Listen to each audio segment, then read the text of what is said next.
What's approaching the supreme moment, reality striking closer than it seems, don't it? Go ahead. What's good? Let's go ahead and test out the Super Strength Super Saiyan 2 Caulifla. This is the free-to-play unit, so good alternative option for the agility version in case you don't have her. Let's just go ahead and cover the stats a little bit. Definitely has an interesting passive skill. So leader skill +2 ki, and also HP attack and defense increase of 30% for strength types. The super attack will cause supreme damage to enemy and also raises defense by 30% for one turn. The passive skill, this is actually very good, but also restricted a little bit. For every Universe Survival Saga category ally on the team, attack will increase by 20% with a max of 80%. And also the chance to evade enemies' attack, including super attacks, by 15%. This will be a max of 60%. So it's really a double-edged sword. Very good passive skill with attack increase as well as up to 60% evasion percentage. But again, you got to include the Universe Survival Saga teammates on here. Link skills, she's got Super Saiyan 10% increase to attack, Battlefield Diva, +2 ki, Prodigies, 10% increase to attack, Prepare for Battle, +2 ki, Warriors of Universe 6, +2 ki, and then Tournament of Power, +3 ki. 3 categories for her: Universe Survival Saga, Peppy Gals, and Pure Saiyans. Maxed out, as you can see, HP is at 11,035, attack is 10,119, defense is 7,144, 12 key multiplier is 135%. So again, very, very good passive skill, but a little limited in terms of, diversifying the teams a little bit. For this video's purpose, it is going to be on a Universe Survival Saga category just to maximize her output. And I'll go ahead and say the best partners for her are the Intelligence Kale, which is also a free-to-play unit, and also the Strength Kaba unit that provides 40% increase to defense and attack, as well as +3 ki for super strength type. So definitely very advantageous to have them in the rotation with her, along with the link skills that they share. And then the free-to-play Intelligence Super Saiyan Kale does provide 30% increase to attack and defense, as well as +2 ki for Universe Survival Saga allies. So definitely provides a lot of benefits to that. And even with the other units like the Berserker Kale and the Caulifla unit, she does share a couple link skills with them, so certainly not bad to have them in the rotation as well. But in order to maximize her output, and the best case scenario for her in terms of rotation is definitely having the Super Intelligence Kale unit and also the Super Strength Kaba unit. It would be interesting to see how she does on the Peppy Gal's stage of Super Battle Road.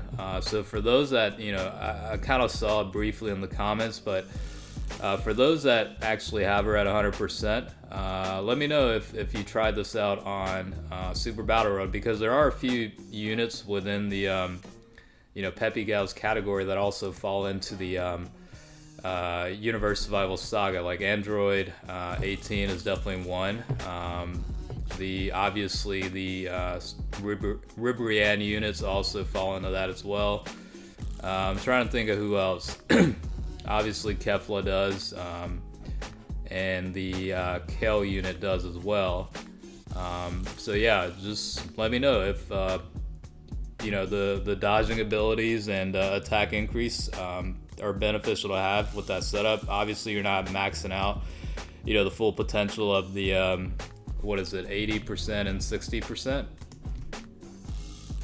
Yeah, 80% for the attack, and then 60% for evasion increases from the passive skills. So even if you're not getting the max, like it's 15% per unit for evasion, and then 20% per unit for attack. So I mean, you could if you have like 2 additional units, you could definitely get at least 40% increase toward attack, and then 30% increase toward evasion, so I mean it could provide some benefits. She does fall into the Pure Saiyans category also, so if you're lacking units within that setup, you could certainly include her on there too.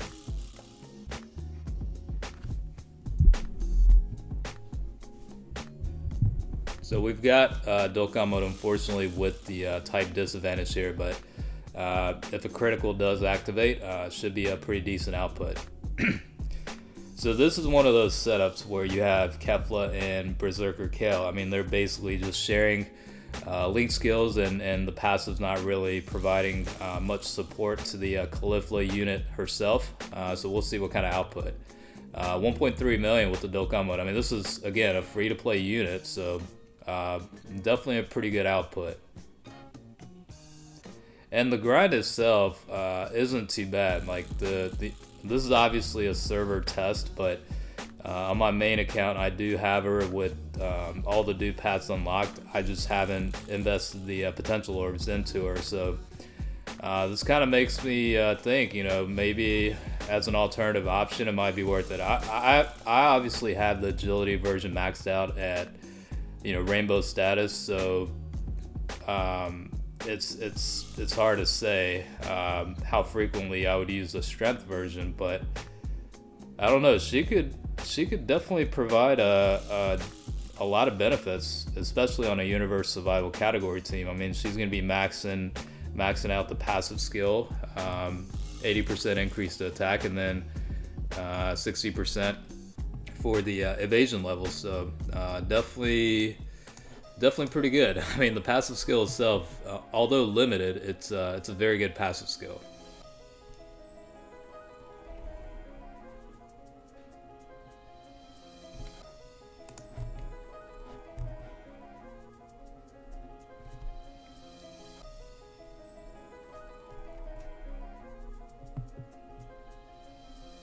So according to what I'm reading online, the agility version Caulifla has a high chance to evade enemies' attack, which is the equivalent of 50%, and then an attack increase of 90% as part of that passive skill. So they're pretty close in line with the passive skill. The only difference, and it is a pretty big difference, is the strength version doesn't have the ability to counter the super attacks incoming from the enemies. That's probably the biggest difference and biggest disadvantage that the strength version has over the agility version. But as a free-to-play unit, she's really not bad, especially if she's on the proper team setup, which is the Universe Survival Saga team. So just food for thought. It's certainly something to think about. So we're back at it with the Dokkan mode, but it seems like it's, again, type disadvantage. Doesn't really matter as long as a critical activates. The Kale unit intelligence version is providing a 30% increase toward attack and defense. So this also brings the point that the Kaba unit and the Kale unit both provide, one provides 40% to defense and the other provides 30% to defense, right? And you have them on the same rotation. If the dodging abilities don't kick in, she's still benefiting from not only those defense boosts that are a total of 70%, but after she launches a super attack, she also does increase her own defense by 30% as part of that passive super attack skill. So you're looking at a pretty substantial increase to defense just from links and passives and her super attack. So if the dodging abilities fail, she's still got a hell of a defensive boost to counter that a little bit. So that's also definitely a good feature about her as well.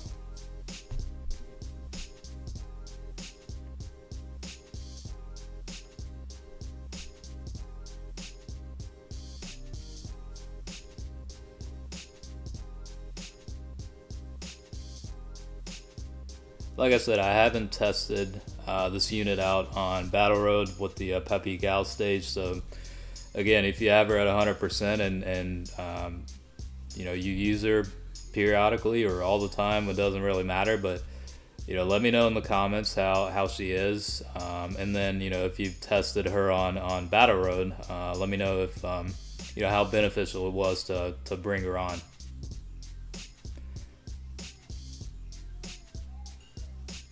So she's gonna attack the Goku unit and just you know, see if you know, the dodge kicks in after that. So yeah, I mean, you've seen it throughout the video. She does dodge quite a bit. So that 60%, you know, that is a hell of a rate of dodging. So, you know, that's why you saw quite a bit of dodging here. But just keep in mind, this is a server test, so the potential levels are maxed out at 20 for each, you know, additional attack criticals and evasion. So there's a little bit of unrealistic expectations with that, but you know, it's still a decent enough percent. You know, 60% is still a pretty big percentage. So you know, like I said, let me know in the comments how she is if you personally use her, and hopefully, you know, enjoyed this video as a reference point.